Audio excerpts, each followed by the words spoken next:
It's already been an entire week since the UK's double bank holiday weekend in honour of the Queen's Platinum Jubilee.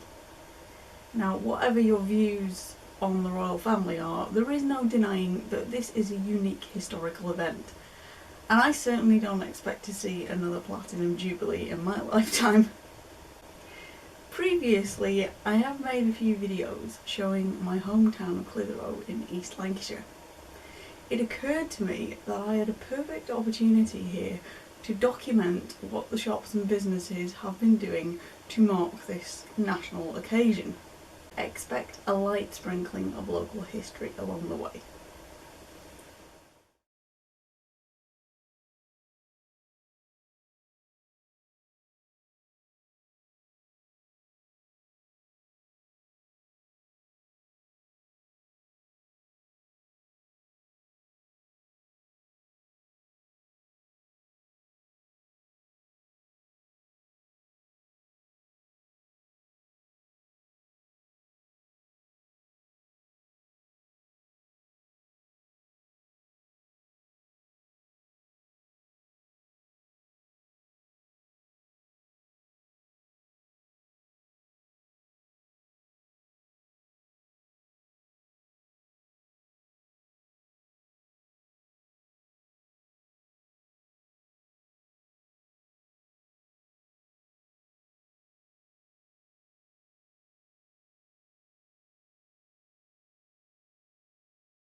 The videos that I really enjoy making are the ones where I actually learn something.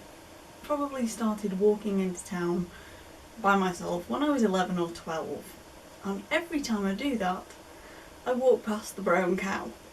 I can't ever remember it not being there.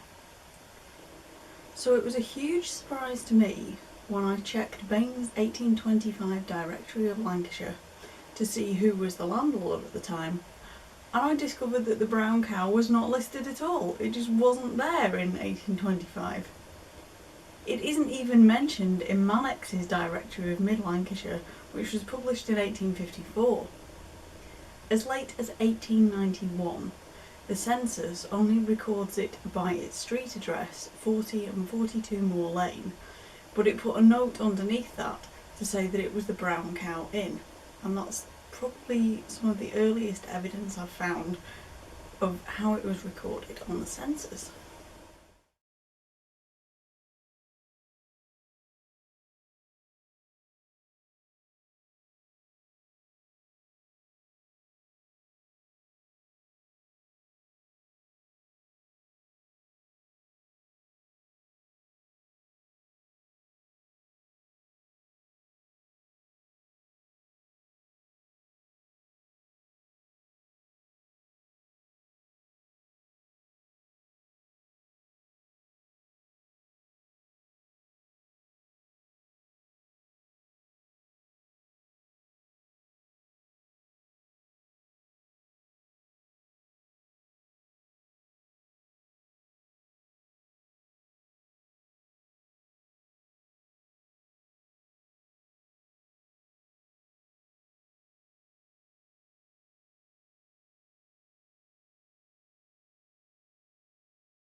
I begin by telling you that a man called Daniel Lord was born in Stacksteads near Bacup in 1873.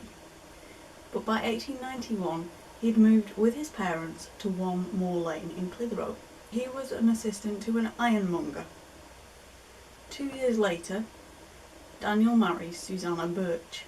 By 1901, the couple are living at 5 Moor Lane, but now Daniel is giving his occupation as boot and shoe dealer.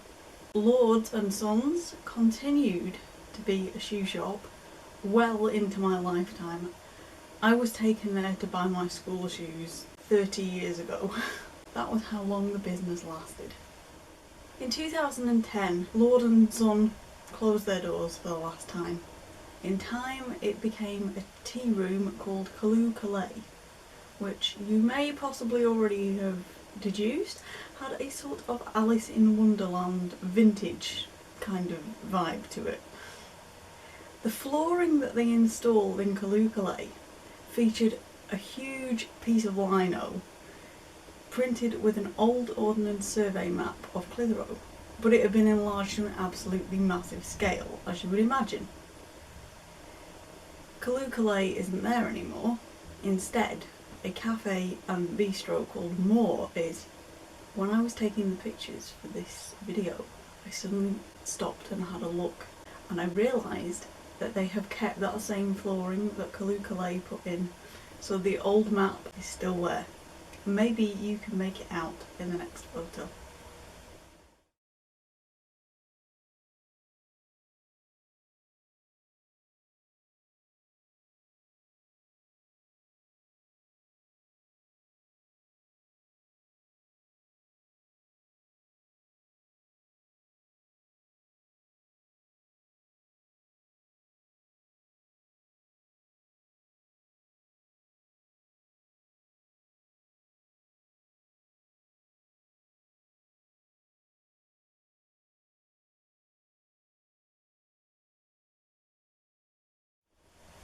Let us continue further up the road.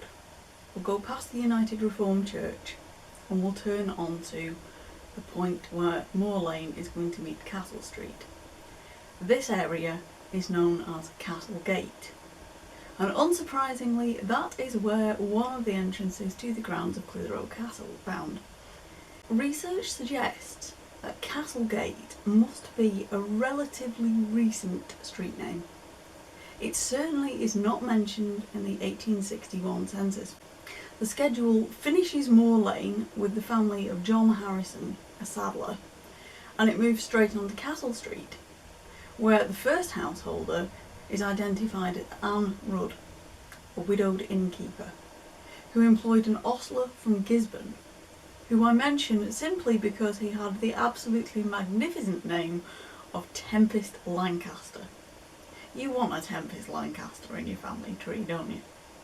To confuse things even more, in 1854, Mannex's directory shows that Anne Rudd's late husband James was actually in charge of the Rose and Crown, which is further round the corner and by modern reckoning is definitely on Castle Street. Sometimes I think census records raise more questions than they actually answer.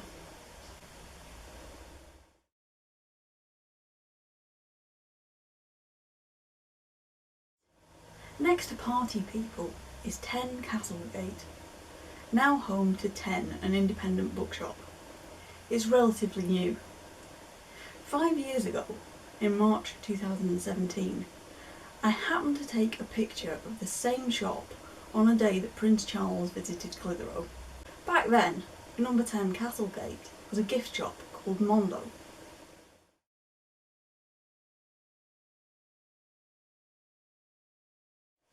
You'll notice that it's a tall, thin building. It's been squeezed in between party people and the HSBC Bank. The stonework does not match the surrounding buildings, which makes you think that one or other of those buildings was added later and just squeezed into the gap. The only reason I took that picture 5 years ago was just to be original, because I noticed a date carved into the stone over the windows on the top story of that building. I think we should have a look at that.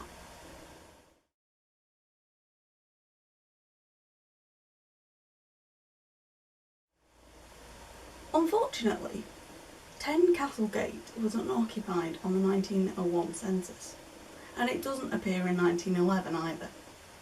So maybe it was unoccupied then. There is a clue in another type of historical resource, and that was the thing that answered my question.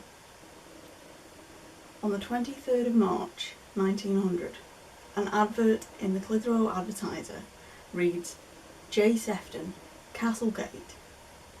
S. Berry and Company's finest Keel butter is acknowledged the best margarine, from 6d a pound. Hams for quality and flavour. So is this our JS? And if so, have we got a grocer here? In 1891, 65-year-old widowed grocer James Sefton, born in Blackburn, lived on the opposite side of the castle grounds at Eshton Villas on West View, with his adult daughters Annie and Mary Edith, also a 3-year-old niece, May Sefton, and a domestic servant, 17-year-old Eliza Cromwellholme. And they stayed at that address for at least 10 years. In 1901, at the age of 74, James was still working, and Mary Edith appears to have been his clerk, so she was working with her dad apparently.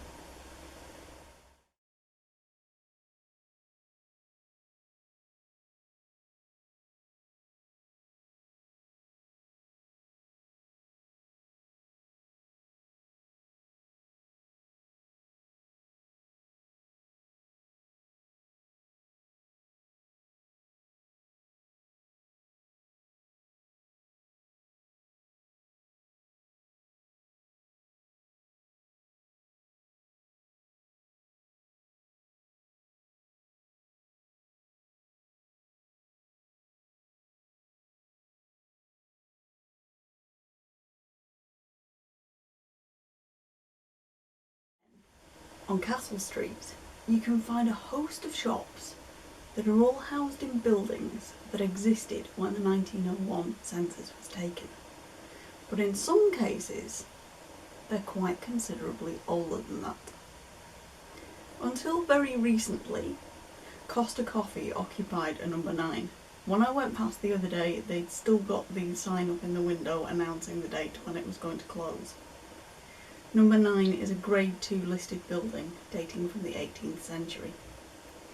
Next door, number 11, an opticians, and number 13, Cowan's the butchers, are also housed in 18th century buildings. And unlike many shops in Clitheroe, number 13 and number 11 are notable because they are built with a gable end, the pointy end, of the roof facing the road. The only other places I can think of where I've seen that happen are in Ormskirk and in Chester.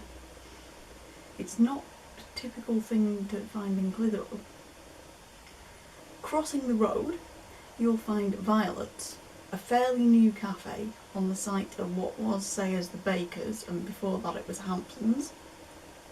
And that's in part of a row of shops that also dates from the 18th century onwards, although there are a few buildings dating from the 19th century too.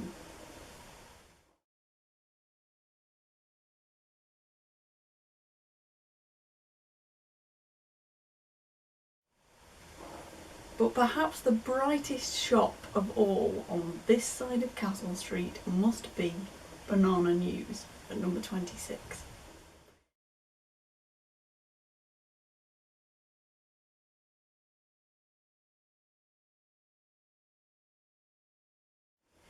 "140 years ago, in 1881, 26 Castle Street was the home of John Dawson, a grocer and game dealer. His wife Susanna and their 6 children also lived there. Their daughter Amy Mary went on to become a pupil teacher at the Catholic school on Lowergate, just round the corner really, for quite a brief period. By 1901, the widowed Susanna was still living at the same address, running the greengrocer's business. By 1911, her son Walter had taken over, but now he described himself as a fish, game and poultry dealer, so he diversified. and I think this is a really good time to move on to the building next door.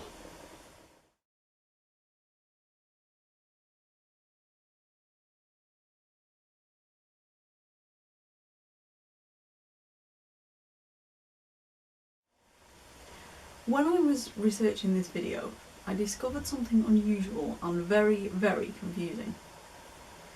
I've just told you that number 26 Castle Street is where Banana News is located, and if you search online, that is exactly the address that you will get. If, however, you search for the Swan and Royal Hotel next door, the results will tell you that it is also at number 26 Castle Street, but the two addresses are separated by the entrance to Swan Courtyard, so something doesn't add up here. And the new edition of Lancashire County Council's Mario Map Viewer fortunately comes to our rescue, because it is the Mario Map Viewer that tells me that the Swan and Royal is in fact at number 28. It gives the further detail that the pub is a Grade 2 listed building, it's 3 stories high, and it dates from the 18th century, and when you look at it from street level, I think that's probably about right.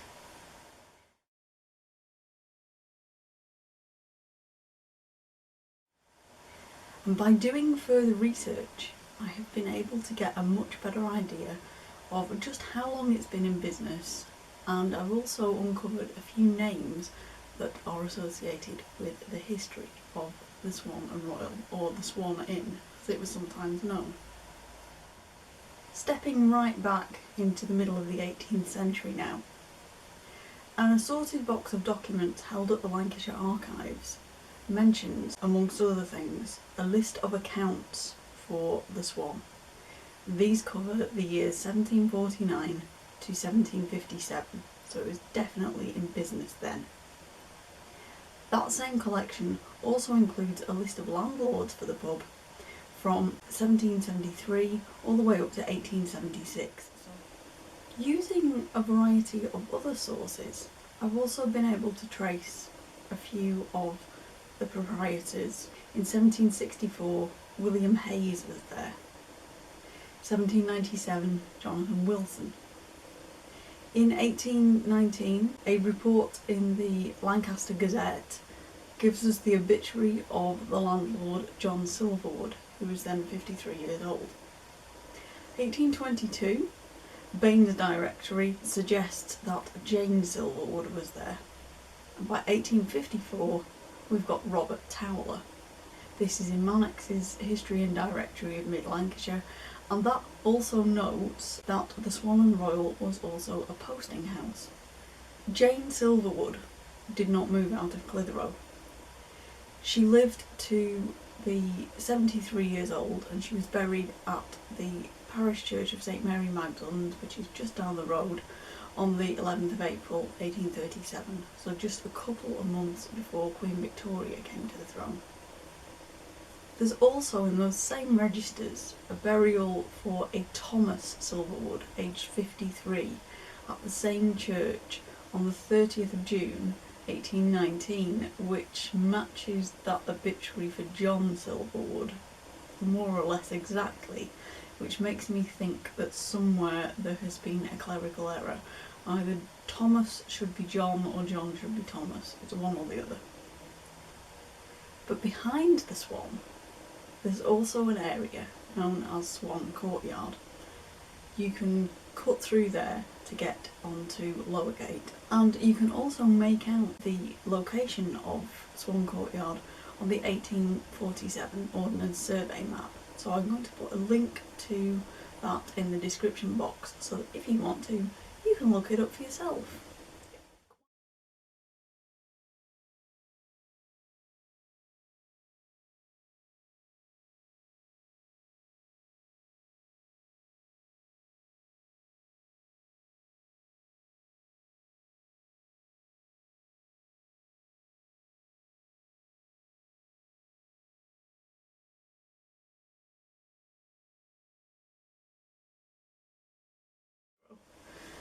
As I've got older and started to understand more about the different ways that you can research various aspects of local and family history and also how they overlap, I've also started to become aware of small historical details that are lurking in towns of any size and even cities that you can use to find little clues about the history of a place. And this has also led me to notice one or two things about Clitheroe that I had never spotted before. And one of these is at number 31 Castle Street, which used to be a children's clothes shop called Tots to Teens, but that closed in 2014. At some point before 2019, I'm not exactly sure when, Grays, who had at least one shop in Blackburn, where my own high school uniform was acquired a couple of decades ago, moved in. And I took the next photo that I'm going to show you specifically for this video. Only as I was editing it did I suddenly spot a really tiny but fascinating detail. Look closely and you can see that the number 31 has been carved into the shop front.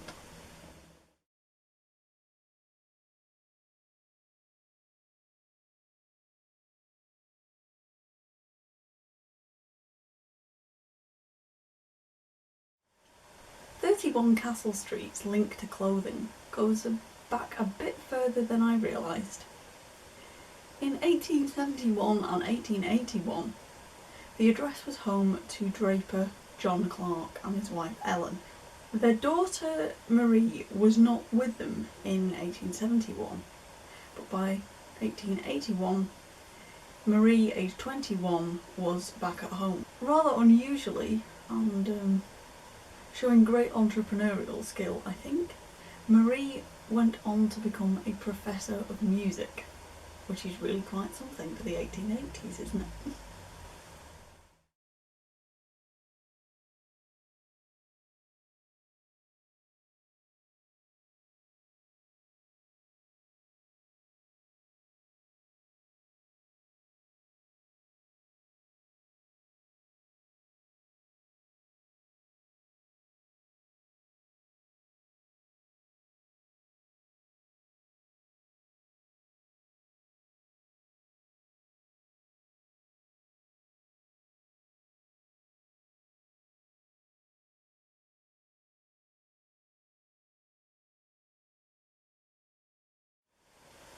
This video is very much about moments from the history of the town.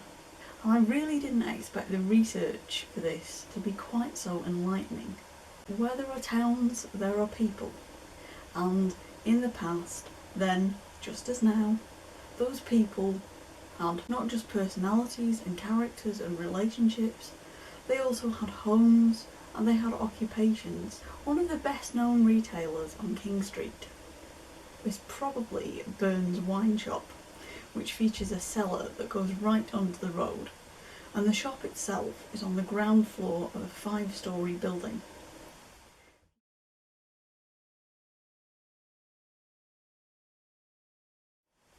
If you stand across the road from Burns, you will notice a date plaque on the wall which reads Victoria Buildings 1879.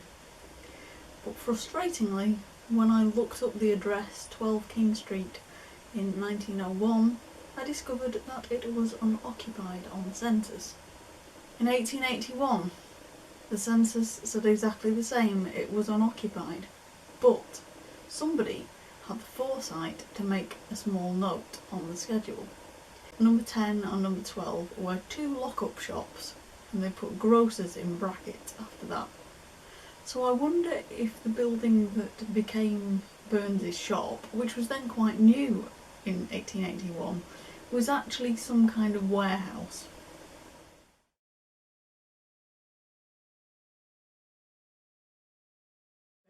I had more luck digging into the history of the shop next door.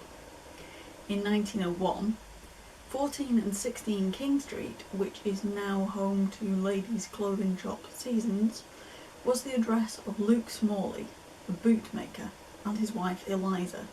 Both of them were in their early 30s.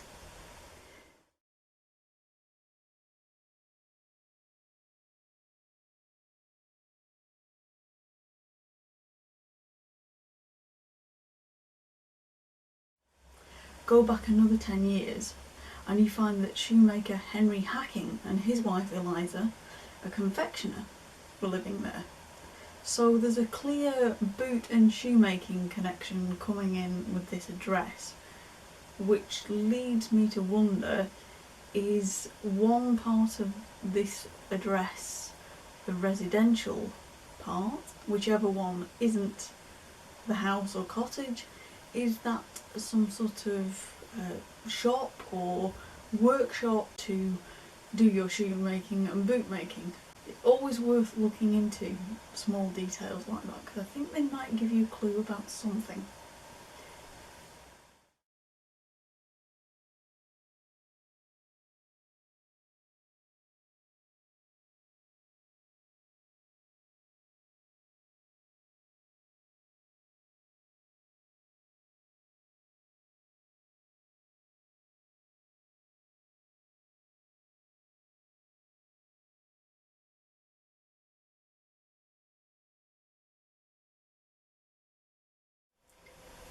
Across the road, the 1901 census doesn't show any occupants at 15 King Street, but a line was drawn on the schedule to suggest a link with the next address, number 17. And there we find Alfred William Musson. He's a surgeon, 35 years old, born in Clitheroe, and he's 8 years older than his wife Alice Maud. They've got 4 children, the eldest 6, the youngest, baby Alfred, only 8 months. And they also employ a cook, a nursemaid and a housemaid. The Mussons stayed at that address for a while. When Alfred filled the 1911 census form in, he referred to himself as Dr. Musson of 15 and 17 King Street on the address section, which is pretty convincing proof that the 2 addresses were connected. Today, you'll find the Apricot Meringue Tea Room at number 15 and the Bridal Lounge at number 17. So it makes me wonder whether the family home was at number 17 with Alfred's consulting rooms next door.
Stepping away from the high street, my walk home took the scenic route along Railway View Road onto Waddington Road and Milton Avenue, then Chester Avenue and Victoria Street. All are residential roads, and I decided to include them because there were so many Jubilee decorations to be seen.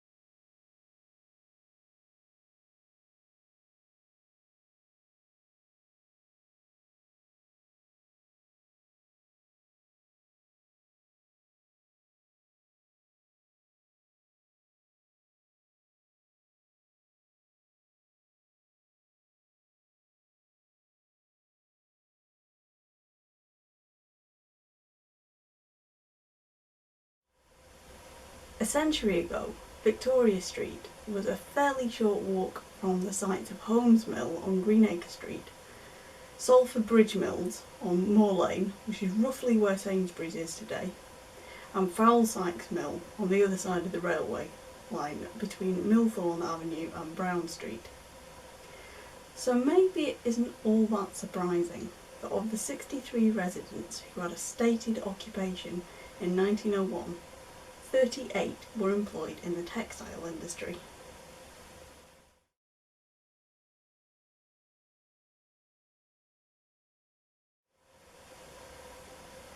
About a quarter of a mile from the end of Victoria Street that meets Moor Lane is the location that I've mentioned in a couple of previous videos. Since I filmed my series on Primrose Mill last year, I've discovered a bit more about the Thompson family who owned it.